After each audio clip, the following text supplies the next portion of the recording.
and welcome to this week's 2-minute art hack. What have we got for you this week? It's colour swatches. I know, not the most exciting of things to do, but my goodness me, does it save you time when you're looking for a colour palette for a new painting, because these things don't go off.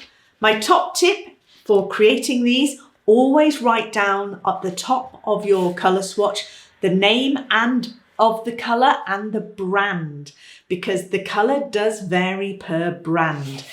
And have a play. So this is based on a basic limited palette.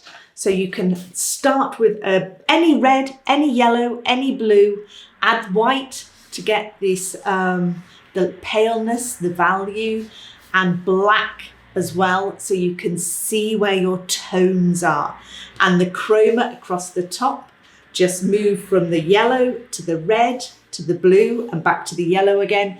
This is a really super way to practice your colour mixing and to see the variation of colours you can get from just 3 colours.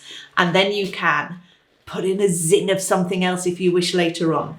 But using this limited palette colour swatching is going to save you so much time when it comes to picking your palette for your paintings.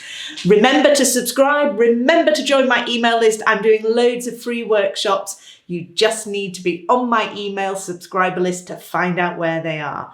And of course, check out the Smart Art Academy. See you soon. Bye.